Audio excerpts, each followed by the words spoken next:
Assalamualaikum warahmatullahi wabarakatuh. Salam sejahtera bagi kita semua. Om Swastiastu, Om Santi Santi, Om Namo Buddhaya. Salam Rahayu. Kembali lagi dengan saya Michael di channel Indonesian Horror Story. Kali ini saya akan membawakan pengalaman seram yang dialami oleh seseorang yang bernama Devri. Dia mengalami kejadian ini waktu Devri ini kelas 11 SMA. Langsung saja ke ceritanya. Jadi, waktu itu Devri yang masih kelas 11 ini saat itu sedang libur 10 hari menjelang ujian sekolah. Saat libur tersebut, pacarnya yang bernama Leni itu ngechat si Devri. Pacarnya ini ngechat Devri untuk menagih janjinya yang akan mengajaknya pergi liburan saat libur. Devri setelah membaca chat itu cukup kebingungan. Dia bingung akan mengajak pacarnya ini kemana. Devri ini coba memikirkan mana tempat yang cocok untuk dia mengajak pacarnya ini liburan. Dia terus berpikir hingga dia kepikiran untuk menanyakan referensi liburan ke sahabatnya, yaitu si Aldi. Dia menghubungi si Aldi, menanyakan posisinya dan hendak mengajak Aldi ini nongkrong. Aldi menjawab bahwa ia di rumah. Setelah itu Devri pun menjemput si Aldi dan pergi ke tempat mereka biasa nongkrong. Di perjalanan ini Devri itu menanyakan apa rencana si Aldi saat libur ini. Aldi pun menjelaskan bahwa ia nih akan liburan bersama pacarnya. Lalu Aldi menanyakan balik, emang Devri ini mau kemana saat liburan ini? Dia ternyata juga menjelaskan kalau dia tuh sedang diajak Leni untuk liburan. Setelah itu sampailah mereka di tongkrongan biasanya mereka itu. Di sana sudah ada salah satu teman dari mereka, yaitu Doni. Mereka nongkrong, mereka ngerokok, menghabiskan kopi seperti itu. Hingga di tengah tongkrongan mereka itu, Devri ini menanyakan kepada si Aldi, "Di, gimana? Kalau besok itu kamu liburannya bareng aku aja. Jadi kita liburan berempat. Aku sama Leni, kamu sama Sandra, pacarmu." Aldi pun mengatakan bahwa itu adalah ide yang bagus. Aldi ini menanyakan kepada Devri kemana sebaiknya mereka ini liburan. Mereka berdua segera mengeluarkan HP-nya masing-masing dan mencari referensi untuk liburan di Google. Devri ini cukup frustasi karena tidak menemukan tempat liburan yang tidak perlu mengeluarkan biaya yang banyak. Di tengah kebingungan itu, temannya si Doni ini tiba-tiba memberi usul. "Kenapa kalian ini nggak ke gunung aja? Karena pasalnya di gunung itu tempatnya asik untuk liburan dan tidak memerlukan biaya banyak." Devri ini cukup tertarik dengan usul si Doni. Dia menanyakan perihal, emang gunung tuh perlu biaya apa aja?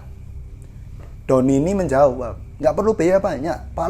Pengeluaran paling banyak ini nanti di penyewa tenda. Setelah itu Devri menanyakan, terus soal guide-nya gimana? Doni pun menjelaskan, nggak usah pakai guide, dulu aku juga nggak pakai guide. Devri menanyakan kepada Aldi, gimana Sandra, mau nggak kalau ke gunung? Kalau Sandra mah ngikut, pasti dia manut aja mau kemana, jawab si Aldi. Aldi pun bertanya balik, mending kamu tanya deh sama si Leni, mau nggak ke gunung? Setelah itu Devri ini menanyai si Leni dan akhirnya Leni ternyata juga setuju. Devri kembali menanyakan ke si Doni, gunung mana yang sebaiknya kami pergi, karena kami ini belum pernah naik gunung sama sekali. Si Doni ini menjelaskan kalau Gunung Sibayak saja, karena di situ tuh gunungnya ramah untuk para pemula. Dan mereka ini juga membawa cewek. Jadi Gunung Sibayak ini pilihan terbaik untuk mereka. Doni menjelaskan kalau mereka ini sebaiknya melewati jalur basecamp Brastagi saja. Karena jalur tersebut yang cocok untuk para pemula. Setelah itu mereka melanjutkan nongkrong mereka hingga akhirnya maghrib tiba dan akhirnya mereka pun pulang ke rumah masing-masing. Keesokan harinya Devri Aldi, Sandra, dan Lenny sibuk mempersiapkan perlengkapan mereka. Devri ini tampak sangat tertarik atau senang, mengingat besoknya dia akan berangkat liburan ke gunung. Hingga hari keberangkatan mereka tiba. Devri ini sudah menunjuk tempat untuk mereka berempat kumpul di dekat terminal. Sebelum dia berangkat, Devri ini merenungi. Tiba-tiba merenung. Dia seperti memikirkan apakah liburannya kali ini benar-benar membuatnya bahagia. Dia terduduk dulu sebelum berangkat itu, dia memikirkan itu, hingga di tengah renungannya itu dia dikagetkan oleh notifikasi handphonenya yang ternyata dari Lenny. Lenny mengabarkan kalau Lenny sudah berangkat menuju ke titik kumpul. Devri segera mengambil barang-barangnya dan berpamitan ke ibunya. Setelah itu Devri berangkat ke titik kumpul yang sudah ditentukan. Mereka berkumpul di dekat terminal jam 1 siang. Segera saja mereka menuju terminal dan Aldi ini bertanya kepada penjaga loket, kalau mau ke Brastagi, bisnya yang mana dan berangkatnya kapan? Penjaga loket menjelaskan bahwa bis yang akan berangkat ke Brastagi akan berangkat 15 menit lagi. Segeralah Aldi dan teman-temannya ini membayar dan mereka segera memasuki bis. Mereka memasuki bis, penumpang sudah mulai memenuhi bis tersebut dan akhirnya setelah 15 menit bis pun berangkat. Mereka berangkat menaiki bis itu, bercerita-cerita, bercanda-canda dengan penuh kebahagiaan. Hingga akhirnya Aldi, Sandra, dan Lenny ini mengantuk. Mereka semua tertidur. Lenny yang duduk di sebelah si Devri ini tidur sambil membaringkan kepalanya di pundak si Devri. Devri sesekali melihat si Lenny ini dengan penuh kebahagiaan. Devri ini satu-satunya yang tidak tidur saat itu. Devri melihat pemandangan sekitar, hingga akhirnya di tengah perjalanannya ini tiba-tiba ada suara. Ternyata ban dari bis tersebut meletus. Segeralah supir itu turun dan teman-temannya ini terbangun. Supir ini segera mengganti bannya dengan ban cadangan. Tidak berapa lama akhirnya bis jalan lagi. Bis terus berjalan hingga akhirnya mereka ini sampai di suatu tempat singgah untuk para penumpang makan dan minum. Devri, Aldi, dan teman-temannya yang lain ini turun segera untuk menuju meja makan dan kursi yang kosong. Sedangkan Sandra dan Lenny ini menuju kamar mandi karena mereka ingin buang air kecil. Tidak berapa lama setelah Lenny dan Sandra ini ke kamar mandi, tiba-tiba mereka balik lagi dengan langkah yang terburu-buru. Melihat pacarnya ini seperti ada yang janggal, Devri segera menanyakan, "Kenapa kamu? Gak usah lari-lari. Tenang dulu. Ceritain emang ada apa tadi?" Lenny yang masih ngos-ngosan menjelaskan bahwa dia dan Sandra tadi setelah keluar dari kamar mandi, dia bertemu dengan wanita tua. Wanita tua itu berpesan kepada si Lenny dan Sandra kalau mereka ini harus jaga sikap. Kalau tidak mereka akan jadi tumbal. Karena mendengar perkataan itu, Lenny dan Sandra ini cukup ketakutan, makanya balik dengan terburu-buru. Aldi yang mendengar perkataan yang kurang mengenakan dari wanita tua itu cukup kesal. Dia segera berdiri dan ingin mencari wanita itu. Dia menuju kamar mandi dan Devri melihat Aldi yang ingin mencari wanita itu ikut juga. Karena Devri ini tahu Aldi ini sikapnya cukup sumbu pendek dan temperamental. Setelah sampai di kamar mandi, mereka berdua dibingungkan karena wanita tua yang dimaksud tidak ada. Mereka bingung. Dan Devri ini mengajak Aldi untuk balik saja karena wanita yang dicari tidak ada. Mereka balik, mereka segera makan. Mereka menghabiskan makanan mereka hingga suara dari kernet terdengar bahwa penumpang diharuskan segera balik ke bis karena bis akan segera melanjutkan perjalanannya lagi. Mereka segera berjalan menuju bis yang mereka tumpangi tadi. Namun sebelum sampai di bis tersebut, Devri ini melihat dari kejauhan ada wanita tua yang sedang melihat ke arah mereka. Wanita tua ini tersenyum sangat sinis. Devri karena sudah terburu-buru takut ketinggalan bis tidak menggubris wanita itu. Devri melanjutkan langkahnya menuju bis dan tidak menceritakan apa yang ia lihat kepada teman-temannya. Bis lanjut berjalan, teman-temannya ini tidur kecuali Devri. Devri ini ternyata orang yang nggak bisa tidur di bis. Jadi selama teman-temannya ini tidur, Devri ini hanya melihat ke sekeliling, melihat pemandangan. Dia memperhatikan pemandangan di sekitar jalan yang ia lewati itu. Namun di tengah ia sedang melihat pemandangan tersebut, ia dikejutkan lagi dengan kehadiran wanita itu sedang berdiri di pinggir jalan. Wanita itu sedang melihat dia sambil tersenyum sangat sinis. Devri yang menyadari ini adalah kejadian yang cukup janggal. Ini tuh mulai ketakutan. Namun beberapa saat setelah itu dia tuh memikirkan dalam hatinya, berkata dalam hati, bodoh amat, gak usah dipikirin, diambil pusing. Kayak gini ngapain tak pikirin sih, bodoh amat lah. Namun setelah dia berkata itu seperti itu dalam hatinya, tiba-tiba terdengar suara lagi. Lagi-lagi ban bis ini ternyata meletus.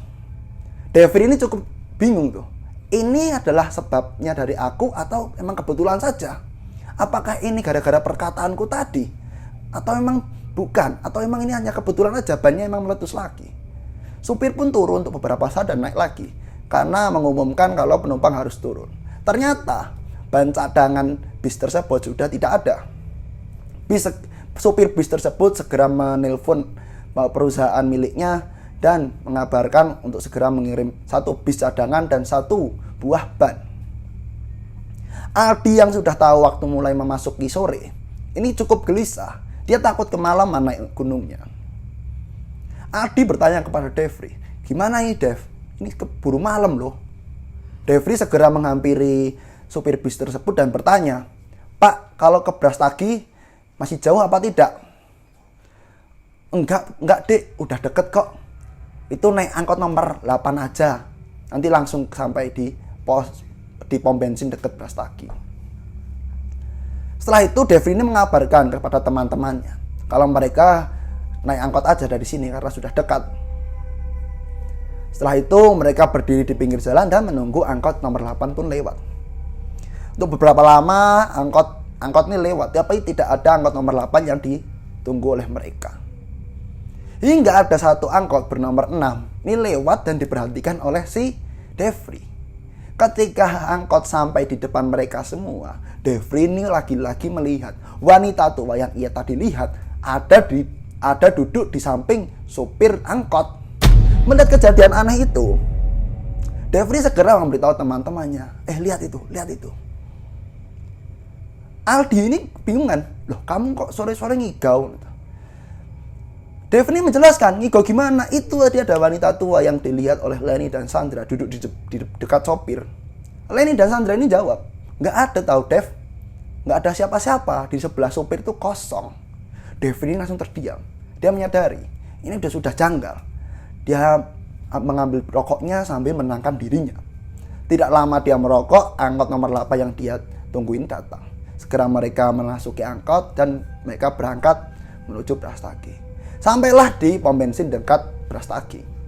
Mereka turun dan melihat di seberang di seberang pom ini ada rumah makan.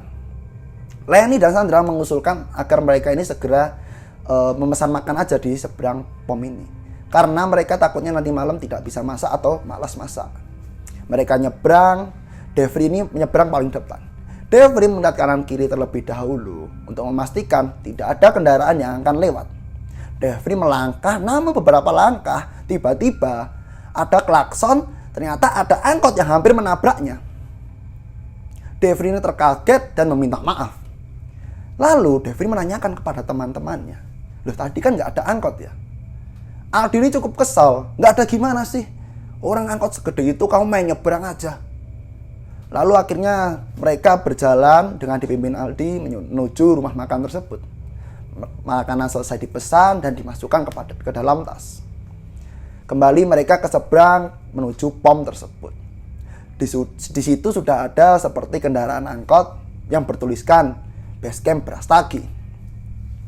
Si Devri segera menghampiri supir angkot tersebut dan bertanya, mau naik ke Brastagi, Pak? Iya dek, tapi habis maghrib ya. Nunggu pendaki yang lain, kata supir tersebut. Mereka segera masuk dan menunggu. Namun, sudah lama menunggu dan hampir maghrib, tidak ada pendaki yang lain yang terlihat oleh mereka. Devri ini menanyakan kembali untuk mengonfirmasi, Pak, jadi naik apa tidak? Supir pun menjawab, wah nggak jadi dek, ini soalnya cuma berempat, saya rugi. Jalannya di atas tuh rusak. Tapi kalau mau tetap naik, bisa bayar lebih. Mereka ini berdiskusi dan diputuskan untuk membayar lebih saja daripada tidak menjadi mendaki gunung. Setelah itu, akhirnya angkot itu naik dan sampailah mereka di base camp Brastagi. Aldi segera menghampiri pos penjagaan dan mengisi surat-surat izin yang diperlukan. Dan ternyata di situ tuh yang punya KTP itu cuma si Devri. Dan akhirnya diputuskan kalau KTP si Devri ini sebagai jaminan di pos penjagaan ini. Setelah itu mereka ini ditanyai oleh penjaga pos tersebut, yakin dek mau naik hari ini? Udah cukup malam, udah cukup sore, nanti kemalaman naiknya. Mereka ini yang udah terlalu berjalan jauh, mengalami perjalanan yang cukup jauh, akhirnya berkata, yakin pak, saya mau naik hari ini aja. Akhirnya mereka mengeluarkan senter mereka dan mulai menaiki jalur pendakian Gunung Brastagi. Mereka berjalan, akhirnya mereka bertemu dengan pos 1. Ternyata di pos 1 ini kondisinya cukup ramai. Banyak warung yang masih terbuka dan ada tempat untuk menyewa tenda. Segeralah Devri dan Aldi menuju penyewaan tenda tersebut dan menyewa 2 tenda. Ternyata Devri ini baru tahu kalau menyewa tenda itu juga harus punya jaminan. Dan mereka semua tidak punya KTP lagi. Aldi ini berinisiatif mengeluarkan HP-nya dan berkata, udah HP ku aja jadi jaminan. Akhirnya jadilah HP si Aldi ini untuk jaminan dan mereka menyewa tenda. Namun saat hendak melanjutkan perjalanan, ternyata di situ kondisinya tiba-tiba hujan deras. Mereka memutuskan untuk mengiyup dulu atau meneduh dulu di salah satu warung di pos 1. Mereka memesan makan dan kopi. Mereka selesai makan, namun hujan belum juga reda. Setelah hujan reda, sekitar sehabis isya, mereka melanjutkan perjalanan lagi tuh. Mereka berjalan selama 15 menit dan ternyata mereka sudah lelah. Ya wajar, karena ini baru pendakian pertama kali mereka. Akhirnya mereka memutuskan untuk beristirahat saja di pinggir jalur. Mereka duduk di pinggir jalur sambil beristirahat. Dan tiba-tiba dari bawah ada seorang nenek-nenek yang hendak menuju puncak. Nenek-nenek tersebut ketika sampai di depan mereka menundukkan badan dan berkata permisi. Setelah nenek-nenek tersebut mengatakan permisi, mereka semua mengatakan silahkan nek. Dan setelah nenek-nenek sudah tidak kelihatan, Devri ini membuka pembicaraan. Wah, udah umur segitu masih kuat naik gunung ya? Aldi yang mendengar perkataan si Devri ini menjawab, udah gak bener ini, udah gak bener. Ini udah jam berapa? Terus nenek itu tadi berangkat jam berapa? Kita aja berangkat habis isya baru sampai sini. Terus dia tadi berangkat jam berapa? Masa bisa jalan secepat kita? Kalau berangkat lebih cepat dari kita pun nggak mungkin, karena tadi hujan. Udah nggak bener ini. Aldi berkata seperti itu sambil melanjutkan perjalanan. Devri ini kebingungan dengan maksud si Aldi berkata seperti itu. Mereka semua mengikuti si Aldi untuk melanjutkan perjalanan. Setelah beberapa lama mereka berjalan, akhirnya mereka bertemu rombongan pendaki yang sedang beristirahat di pinggir jalur. Mereka memperhatikan pendaki tersebut hingga mereka melihat ada sesuatu yang janggal. Di tengah-tengah pendaki tersebut ada satu wanita yang mengenakan gaun pengantin. Karena Devri ini melihat pemandangan yang seperti itu, Devri ini membercandai pacarnya yaitu Leni. Nanti kalau kita priwet di atas gunung kayaknya juga bagus ya. Setelah itu mereka berjalan melewati rombongan pendaki tersebut. Mereka berjalan terus berjalan dan mereka ini cukup terpisah. Sandra dan Aldi berada cukup jauh dengan posisinya Devri dan Leni. Karena Devri ini mengikuti tempo langkah dari si Leni yang cukup lambat. Mereka terus berjalan hingga akhirnya Leni ini lagi-lagi kelelahan. Leni ini ngomong sama si Devri, Dev, kita istirahat dulu aja. Sebelum istirahat, Devri ini berteriak dulu tuh, Aldi, istirahat dulu. Namun tidak terdengar jawaban dari si Aldi. Devri ini bingung.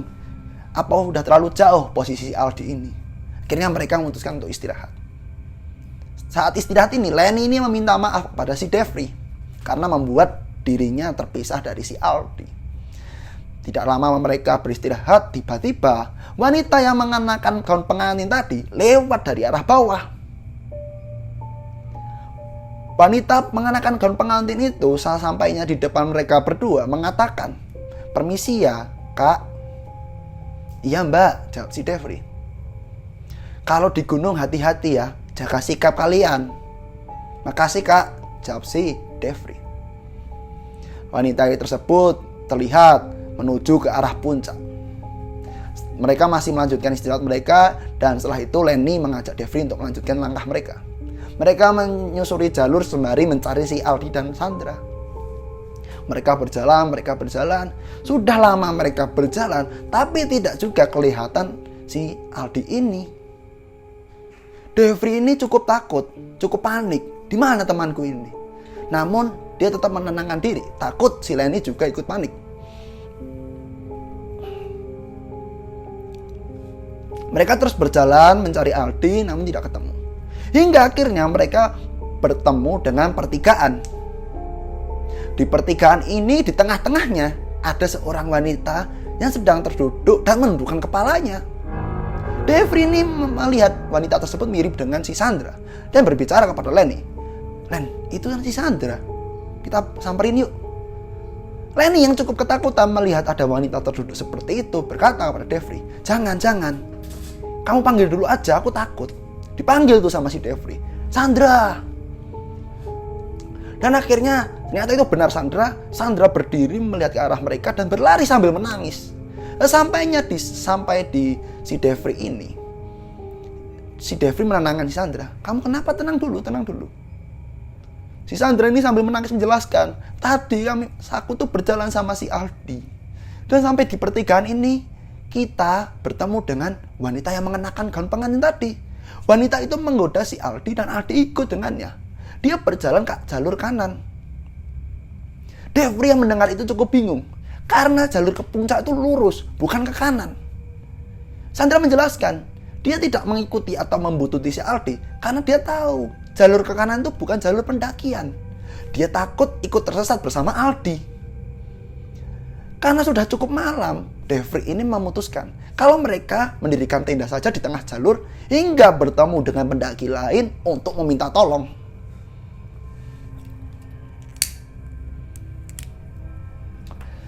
Setelah itu mereka semua mendirikan tenda dan masuk ke tenda tersebut.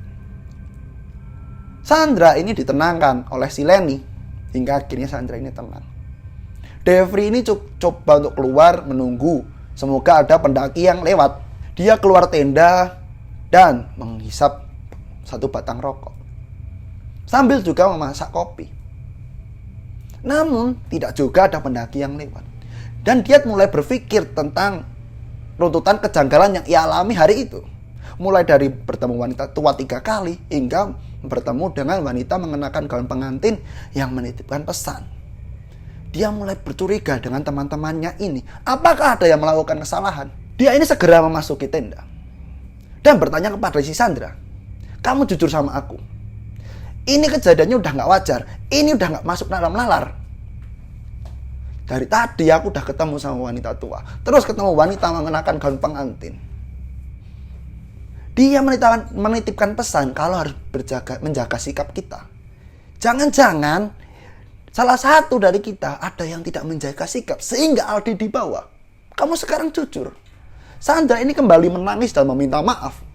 "Iya, Dev, aku minta maaf." Ternyata Sandra ini menjelaskan, saat Devri ini memanggil Aldi untuk beristirahat, ternyata mereka ini mendengar. Namun bukannya berhenti, mereka malah melanjutkan jalan mereka dengan langkah yang lebih cepat. Karena mereka berdua berpikir mereka bisa bermesraan lebih lama pada saat mendaki gunung ini. Mendengar jawaban Sandra yang seperti itu, Devri ini marah. Dan dia berkata, "Gak mau tahu. Pokoknya kita harus turun malam ini. Aku gak mau aku sama Lenny jadi korban gara-gara kelakuan goblok kalian." Devri segera mengambil barang-barang miliknya dan menarik si Lenny. Belum sampai berapa langkah, Lenny ini menghentikan langkah si Devri dan berkata, "Terus bedanya kamu sama Aldi apa? Kalau mau ninggalin Sandra sendirian. Kalau kamu mau turun aja sendiri, aku mau nemenin Sandra." Devri terdiam dan tersadar karena perilakunya ini salah. Dia segera balik ke tenda dan meminta maaf kepada si Sandra. Si Devri menyuruh mereka untuk istirahat dan Devri berjaga malam itu. Waktu malam semakin larut, Devri ini semakin mengantuk juga. Karena dia tidak ingin tertidur, dia memutuskan untuk memasak kopi lagi saja dan merokok di luar tenda. Dia keluar tenda, memasak kopi dan merokok. Dia sambil berharap, semoga ada pendaki yang datang malam itu. Mana pendaki yang ada di bawah tadi? Dia berpikir seperti itu. Sudah lama dia menunggu, tiba-tiba dari atas terdengar ada suara orang turun. Dia segera melihat ke belakang dan dia melihat ada pria bertubuh kurcaci mendekati tenda mereka. Karena takut pria ini berniat jahat, Devri ini segera menghadang si pria tersebut. Dia menanyakan apa maksudnya mendekati tenda. Pria tersebut menjelaskan kalau dia ingin meminjam korek karena koreknya terjatuh. Devri segera mengeluarkan koreknya dan meminjamkan. Devri tidak lupa mengingatkan kalau agar segera membalikan koreknya karena koreknya cuma satu dan nanti masih dipakai. Pria tersebut menjawab, iya nanti setelah dipakai segera dikembaliin. Pria itu menunjuk suatu tempat di atas dan berkata, itu tendaku ada di situ. Setelah itu pria tersebut segera pergi dan Devri menunggu lagi di depan tenda. Waktu sudah berjalan sangat lama, namun pria tersebut tidak kembali. Devri segera mencari pria tersebut ke arah tempat ia tunjuk tadi. Sesampainya di sana, Devri ini tidak melihat sama sekali ada tenda yang berdiri kokoh. Melainkan hanya ada satu tenda yang sudah rubuh, di atasnya sudah banyak pasir. Setelah itu Devri sadar, nggak mungkin ada orang ngecamp di sini karena puncak masih jauh. Jelas ini bukan manusia. Devri segera berlari menuju tendanya dan membangunkan Lenny dan Sandra. Malam itu juga Devri ini mengajak mereka berdua untuk segera pindah tempat saja, segera naik aja, mencari tempat yang aman. Lenny dan Sandra ini cukup bingung loh, kenapa kok tiba-tiba kamu ngajak kita pindah tempat? Devri ini tidak sempat menjelaskan. Devri ini cepat-cepat making tendanya dan berjalan lagi menuju puncak. Mereka terus berjalan dan akhirnya bertemu kepada suatu tempat yang cocok untuk mendirikan tenda. Di situ terlihat ada beberapa tenda yang sudah berdiri dan ada beberapa orang yang sedang bermain gitar mengelilingi api unggun. Devri ini berniat untuk meminta izin mendirikan tenda di dekat mereka. Namun setelah Devri meminta izin ini, orang-orang tersebut tidak menjawab. Mereka semua malah masuk kembali ke tenda seolah-olah terganggu akan kehadiran si Devri ini. Melihat responnya seperti itu, Devri ini cukup kesal. Lenny mengajak Devri untuk naik lagi aja, siapa tahu di atas masih ada tempat. Akhirnya mereka melanjutkan perjalanan menuju ke atas. Hingga ditemukan lagi satu tempat untuk mendirikan tenda dan ada beberapa tenda serta orang-orang di luar tenda. Karena tidak mau mengulangi kesalahan yang sama, Devri ini tidak lagi menyapa atau meminta izin. Devri segera mendirikan tenda dan masuk ke tenda. Lenny dan Sandra disuruh Devri untuk istirahat dan Devri berjaga. Hingga akhirnya hampir subuh, Devri ini membangunkan Lenny dan Sandra untuk segera makan dan setelah itu melanjutkan mencari si Aldi. Setelah mereka selesai makan, Devri ini segera memaking tenda. Saat selesai memaking, tiba-tiba mereka ini dihampiri oleh beberapa pendaki yang ternyata bernama Mas Ari. Beberapa pendaki itu bertanya kepada si Devri, "Loh Mas, kok udah nutup tenda aja? Emang nggak mau lihat sunset dulu ya?" "Enggak Mas, soalnya teman saya hilang," kata si Devri. Mendengar perkataan si Devri, Mas Ari ini kaget. "Loh, hilang di mana Mas?" Devri ini menjelaskan secara runtut kejadian janggal mulai dari tempat rumah makan tadi hingga bertemu wanita mengenakan gaun pengantin tadi. Mas Ari ini ternyata orang yang tinggal di sekitar Gunung Sibaya sehingga mengerti tentang rumor-rumor yang beredar. Mas Ari menjelaskan, memang ada sosok wanita mengenakan gaun pengantin yang ada di Gunung Sibaya. Wanita itu dulunya adalah orang yang ingin prewedding bersama calon suaminya. Namun saat turun, dia terjatuh ke jurang. Setelah itu, Mas Ari ini menyuruh beberapa temannya untuk turun dan melapor ke base camp.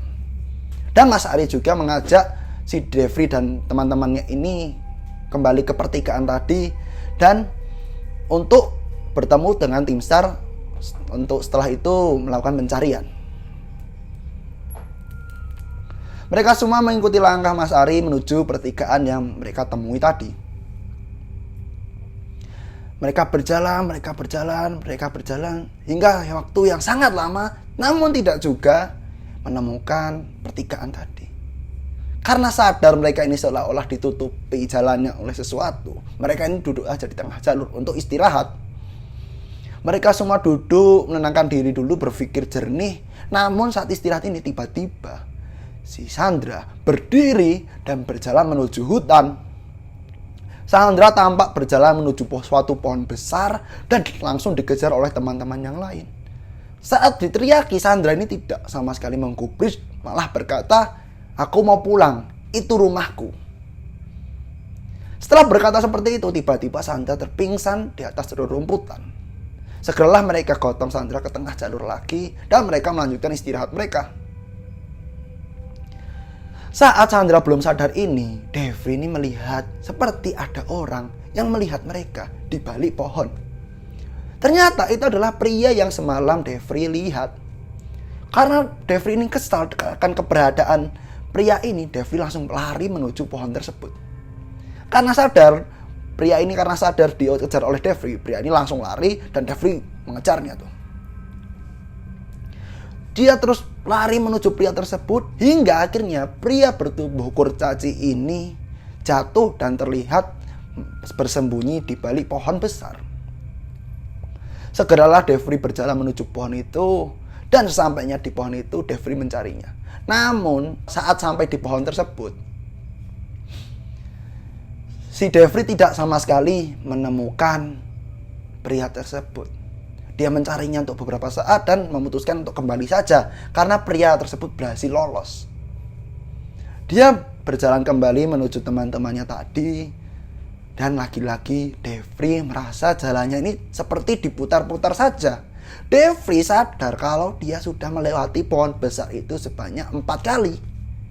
Akhirnya dia mengambil beberapa ranting dan ditancapkan ke tanah untuk sebagai penanda. Dia beristirahat untuk beberapa saat dan melanjutkan perjalanannya menuju teman-temannya. Dan lagi-lagi Devri mendapati dia ke tempat yang sama lagi. Hingga akhirnya dia memutuskan untuk istirahat saja, menunggu malam tiba hingga dia sudah tidak lelah lagi dan berjalan lagi. Dia terus berjalan menuju temannya hingga malam sudah tiba. Namun juga tidak kunjung bertemu dengan teman-temannya. Sehingga dia memutuskan untuk berjalan ke arah sebaliknya. Dia melihat matahari terbenam dan dia berpikir, matahari itu sering terlihat terbit di belakang Gunung Sibaya. Sehingga ke arah sebalik matahari terbenam ini adalah menuju puncak. Sehingga dia berjalan menuju puncak. Di kondisi gelap itu dia berjalan sendirian, berharap nanti dia sampai puncak dan bisa meminta tolong kepada orang yang ada di puncak. Dia terus berjalan dan hingga akhirnya ia kelaparan.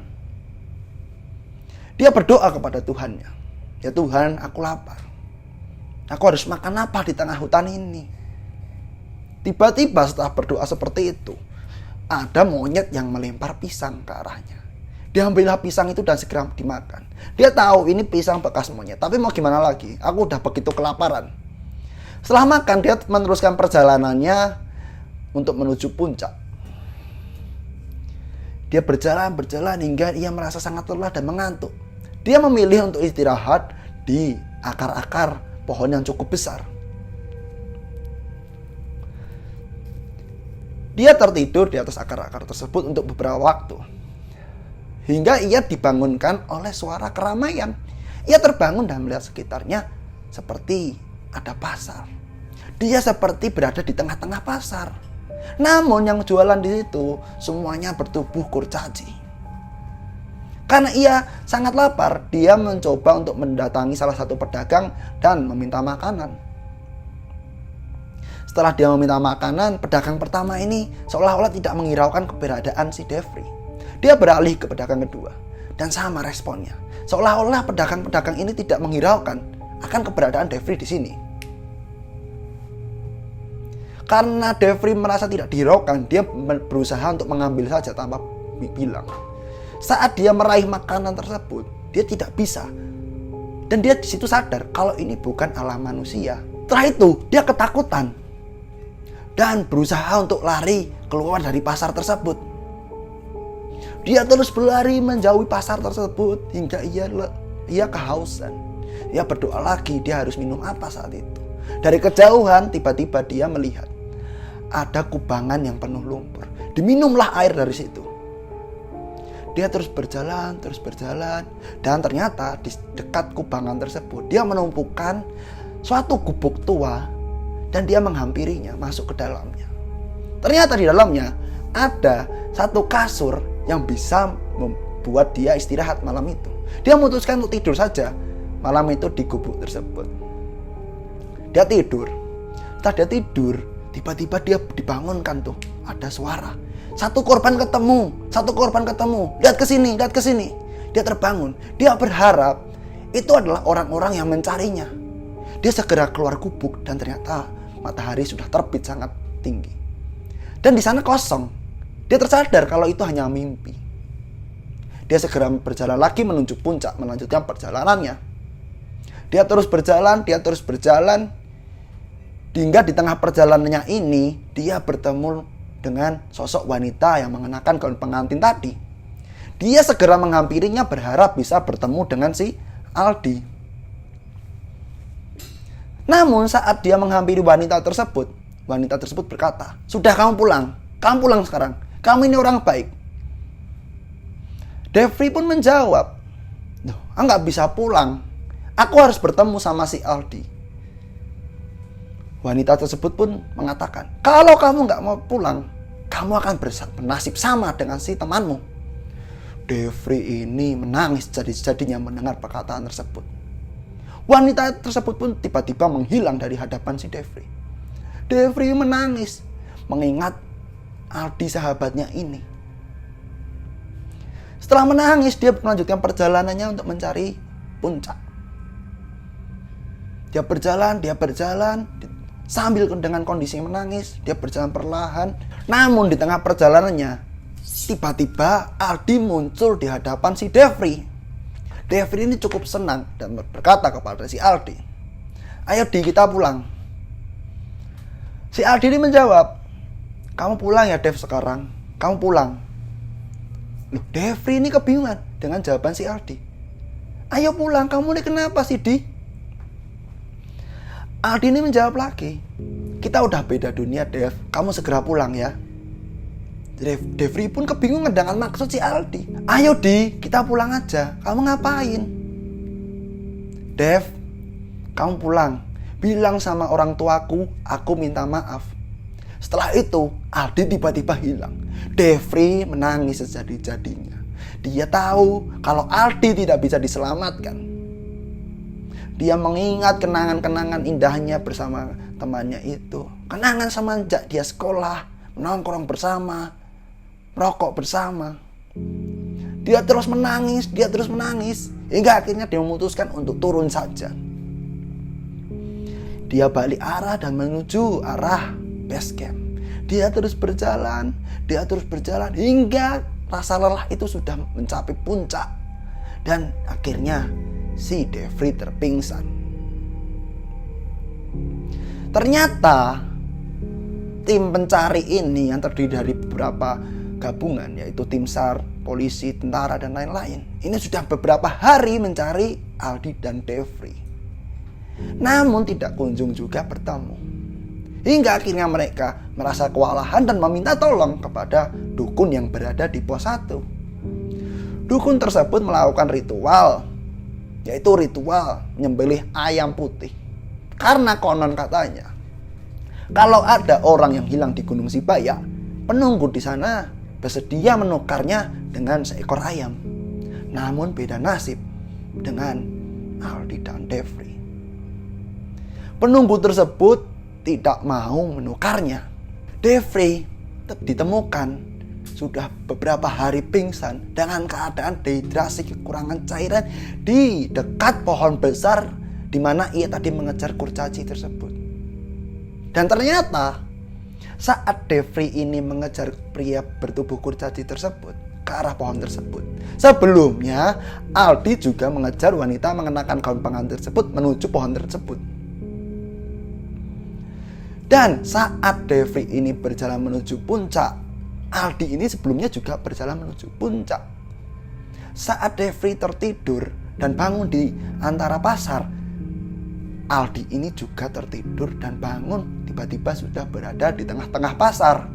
Namun bedanya, saat Devri hendak mengambil makanan, dia tidak bisa. Sedangkan Aldi ini sudah mengambil makanan yang ada di pasar tersebut. Sehingga Aldi dianggap sudah menjadi penghuni alam sana.